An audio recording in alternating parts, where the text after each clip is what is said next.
This was match 25 from Bambalin, Odisha.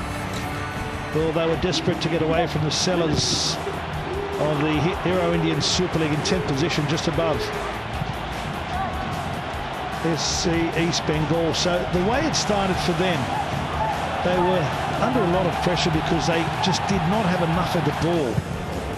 And as the night would unfold, Goa would start pressing and they would be the side that looked most obvious to score, and that's what happened. But it was in stoppage time by this man, El Predator Angulo.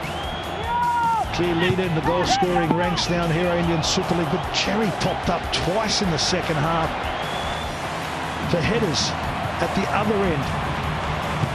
The shot there, some talk of perhaps a hand by Taylor, but it's behind him when he falls. And then a double save by Odisha Fc, who for mine was a standout performer tonight.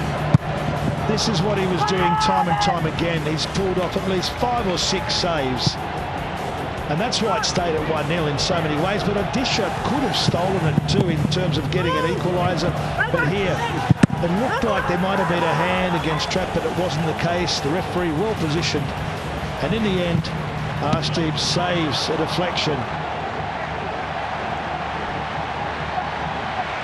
Well, job done for FC Goa, and this man does what he does best.